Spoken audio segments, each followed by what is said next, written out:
¿Sabe usted lo que son los empleos verdes? ¿Están los Estados Unidos en una transición hacia una economía verde?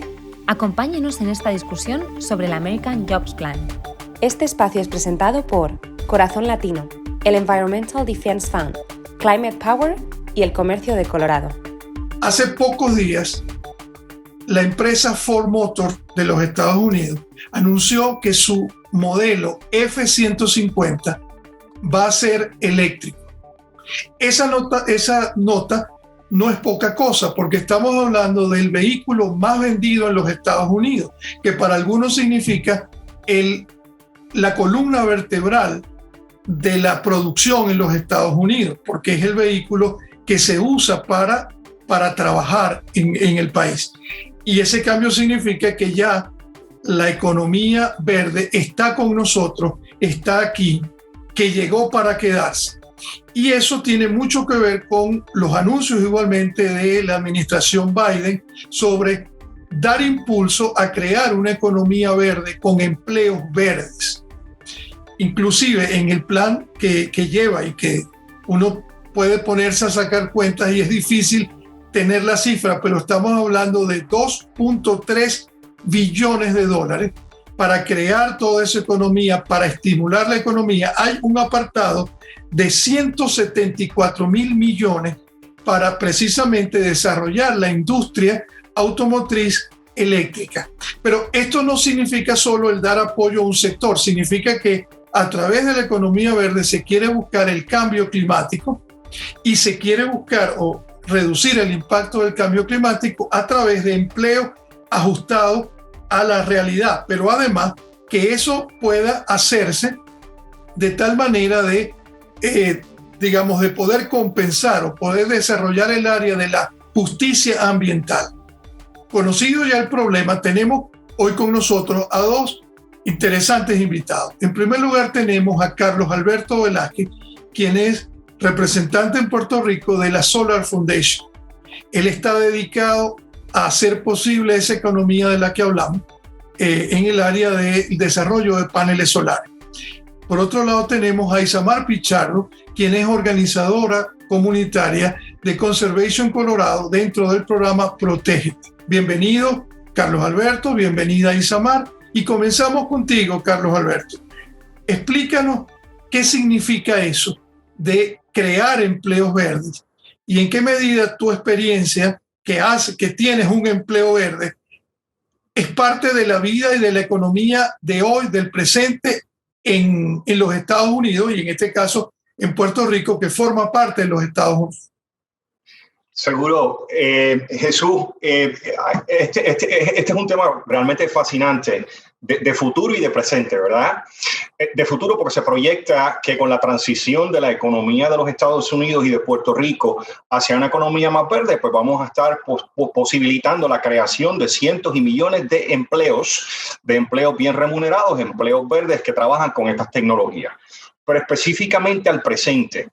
No solamente la Ford anuncia que está haciendo esa transición de la F-150 hacia un vehículo eléctrico, pero casualmente hace 3 días atrás, la gasolinera de mayor importancia en Puerto Rico también anunció que 200 de sus gasolineras van a cambiar a paneles solares y van a instalar por los próximos 2 años paneles solares sobre 200 gasolineras, que son quizás de las empresas más conservadoras, por decirlo de alguna manera. Así que si el petróleo ya está haciendo esa transición hacia la energía verde con paneles solares y la creación de nuevos empleos, el resto de la economía también va a estar siguiendo. Así que son excelentes noticias, como quiera que lo miremos. Ahora, pero tú ejecutas un empleo verde. ¿Qué significa esa industria? Digamos, ¿en qué medida eso, para efecto de quien no esté en eso y que esté en sectores más tradicionales de la economía, qué significa el desarrollar una economía verde? ¿Cómo no? Seguro. Pues mira, específicamente The Solar Foundation en la pasada década se ha dedicado a censar el número de empleos que se pueden crear en la medida que vayamos añadiendo capacidad de paneles solares en los diferentes estados.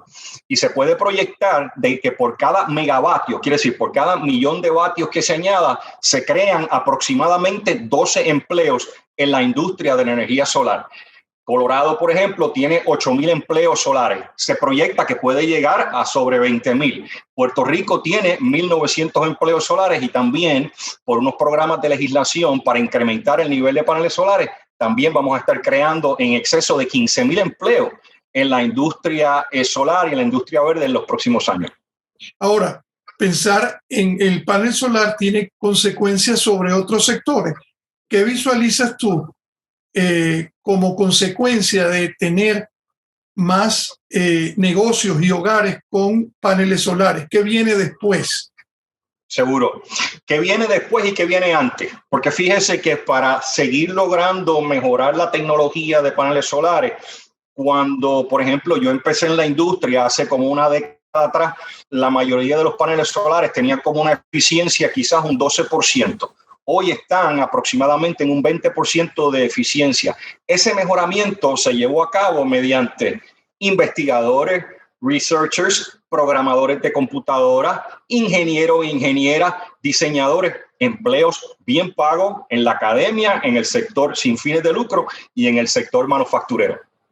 Ahora, usted está hablando de que normalmente son y que se estimula a que todos los jóvenes puedan desarrollar una carrera profesional, pero se ha hablado también de que este tipo de empleo o la generación de los empleos verdes también puede beneficiar a población que no puede a lo mejor tener los niveles educativos de los que usted está hablando.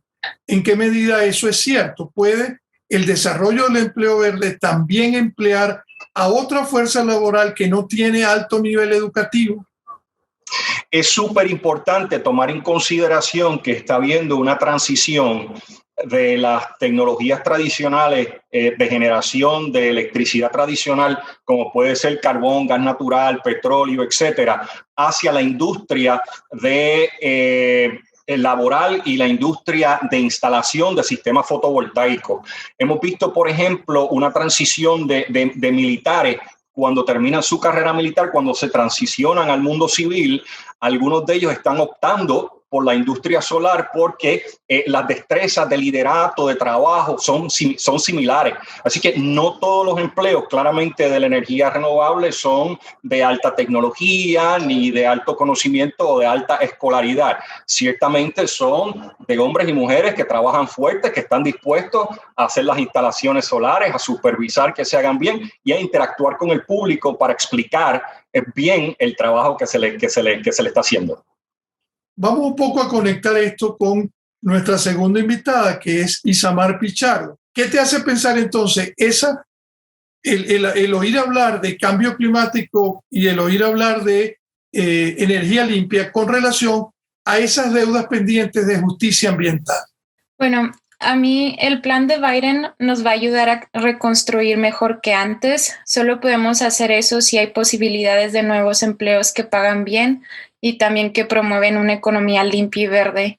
Además, su plan menciona los valores de justicia y equidad, que es lo más importante para la justicia ambiental. Y este plan de empleos verdes es una propuesta muy buena para nuestra comunidad latina y los coloradenses.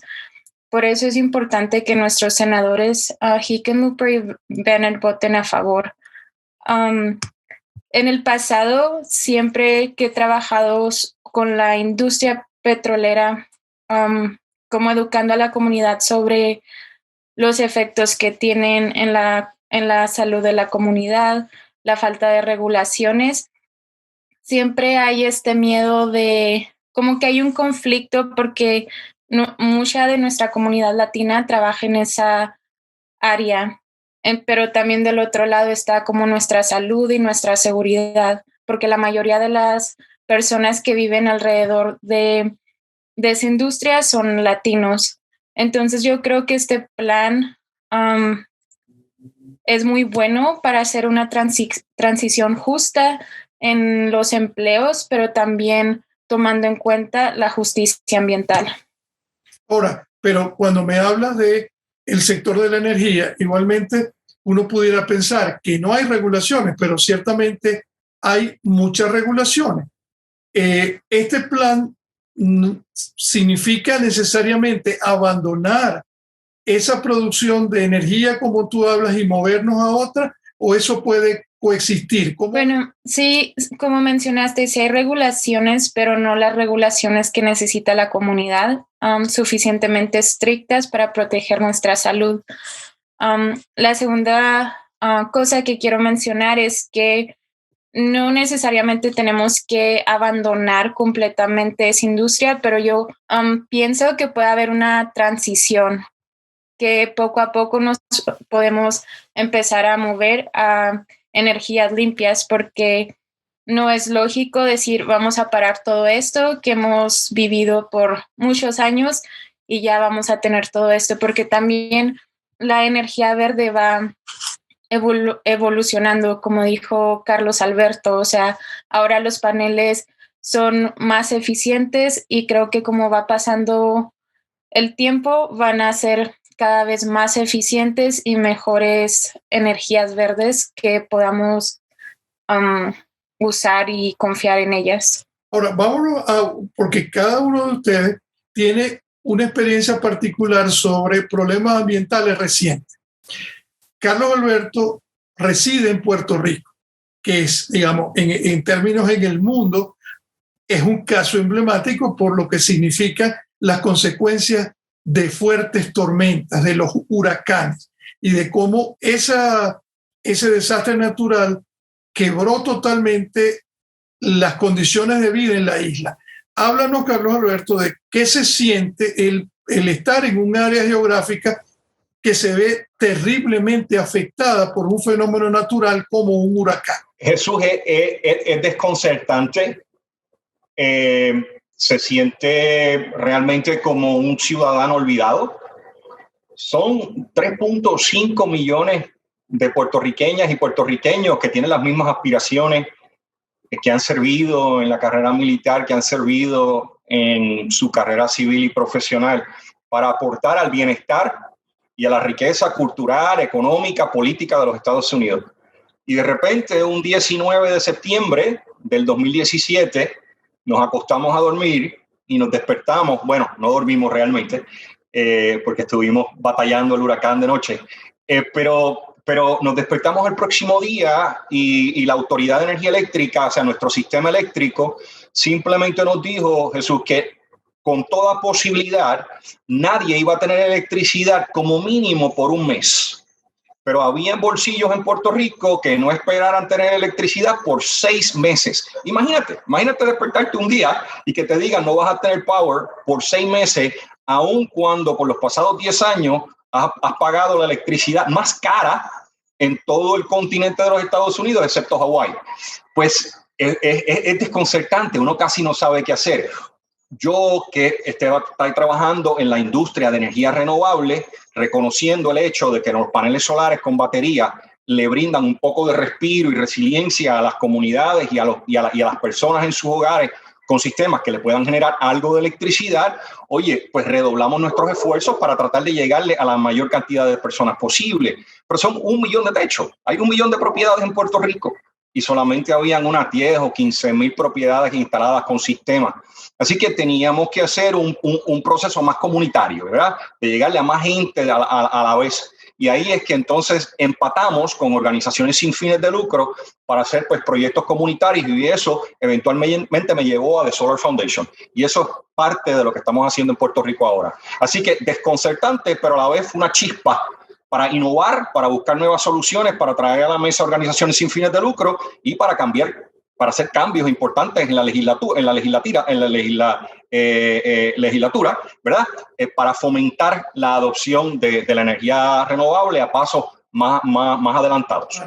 En Colorado, con conocimiento de todo el mundo, hubo 100 días de incendios y esos incendios no estaban tan retirados. Cualquiera que iba por la I-25 y estaba de pronto en Fort Collins o en Loveland, pudo ver cómo los incendios casi se acercaban, que es importante, pero a su vez el año pasado fue también un año de sequía extrema y eso es importante para este estado, pero adicionalmente ha habido recurrentemente problemas que tienen que ver con la contaminación del aire. Escoge alguno de esos problemas para ver cómo te sientes tú y cómo eso puede impactar la vida de las personas y qué debemos hacer para evitar o corregir esa situación. Sí, pues el año pasado tuvimos varios incendios forestales. Desafortunadamente es algo común. Este año se espera lo mismo, pero los incendios tienen un efecto no solamente en la calidad de nuestro aire, sino también en la calidad de nuestra agua. Y no sé, todo está interconectado. Como había incendios que estaban como a 3 horas, pero yo vivo en Denver y podía ver cómo estaba el cielo negro, bien extraño. Podía ver cenizas en mi carro, a pesar de que estaba a 3 horas el incendio. Y eran días como difíciles como para respirar. También hemos estado en sequía por muchos años. La población de Colorado sigue creciendo y la mayoría de nuestra agua viene de la nieve. Entonces cada vez vemos que tenemos menos nieve y la mayoría del agua la traemos del West Slope de Colorado, con pipas, y la sacamos del río Colorado. Entonces, también por los incendios, eso afecta la calidad del agua de los ríos. Entonces, es algo más complicado. La gente que vive en las montañas y que depende del turismo, de los que van a esquiar o hacer actividades en el agua, también tienen ese efecto de que ya no, pues si no hay agua, no hay trabajo, pero también con esos problemas empeora nuestra salud. Y más ahora que estamos en pandemia por COVID, que es una enfermedad una enfermedad respiratoria. Entonces eso es como otra capa más que agrega nuestros problemas de salud. Ya en la parte final de esta conversación, quisiera ponerte a soñar. Imagínate que estamos en el año 2030 y que tú puedes visualizar algún tema de justicia ambiental en Colorado que ha sido resuelto o que ha habido mejoras en eso. ¿Cuál escoges y cómo crees tú que en ese sueño ha mejorado esa situación, o sería tu deseo que mejore? Son varios temas que me gustaría que cambiaran, pero siento que el más importante en estos momentos es la calidad del aire. Ahorita estoy trabajando en 2 proyectos de ley, que es uno HB 1189, que es sobre el aire tóxico, y lo que propone es que las industrias sean más transparentes con lo que están emitiendo y sus cantidades. Yo creo que para mí sería como lo mejor que podría pasar, que empiecen a regular más la industria y que la comunidad se dé cuenta de lo que están emitiendo, porque en estos momentos no se sabe lo que se está emitiendo ni las cantidades. Entonces, si podemos hacer ese cambio de saber lo que se emite, las cantidades, podemos empezar a regular más la industria para mejorar nuestra salud y poner regulaciones más estrictas, porque no podemos seguir con estos problemas y viendo que está teniendo un efecto en la salud de nuestra comunidad y no hacer nada. Y también que nuestra comunidad empiece a ser tomada en cuenta cuando se propone algún proyecto o una industria nueva en el área, que puedan decir, o hacer un análisis ambiental de cómo afecta a mi salud y mi comunidad, y que las personas puedan opinar en ese proceso, porque hoy, hasta ahorita, eso no está pasando y nomás vemos que nuestra comunidad está enfermando.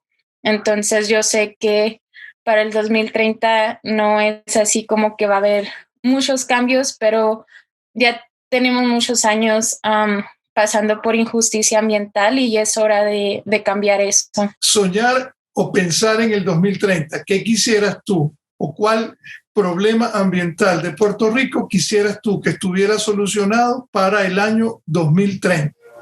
quiero hacer hincapié y ser solidario con los temas que ha expresado la compañera Isamar sobre el tema de injusticia ambiental. Fíjense que además de la contaminación ambiental que sufren nuestros hermanos allá en Colorado, latinos y no latinos, en Puerto Rico, pues, por ejemplo, la gran injusticia ambiental fue que murieron 3.500 personas después del huracán María y murieron casualmente por falta de acceso a electricidad y por falta de acceso a cuidado médico en las clínicas y en los hospitales. De cara al 2030, ¿verdad? De cara al 2030, ¿qué me gustaría que pudiésemos resolver en Puerto Rico? Me gustaría que los problemas ambientales se empezaran a interrelacionar y empezáramos el gobierno y el pueblo a identificar el hecho que los problemas de agua, acuífero, atmósfera, energía, falta de acceso a educación, falta de acceso a salud, son cosas que están entrelazadas. Y esas cosas se deberían manejar de una manera más integrada, tanto a nivel de legislación y de gobierno como a nivel educativo. Bueno, muchísimas gracias, Carlos. Muchísimas gracias, Isamar. Y seguiremos conversando estos temas porque es simplemente el inicio de un esfuerzo para hacer las personas más conscientes sobre los temas que tienen que ver con la energía limpia, con el cambio climático y de qué manera se puede mejorar o incidir en reducir el impacto de este problema. Este espacio fue presentado por Corazón Latino, el Environmental Defense Fund, Climate Power y el Comercio de Colorado.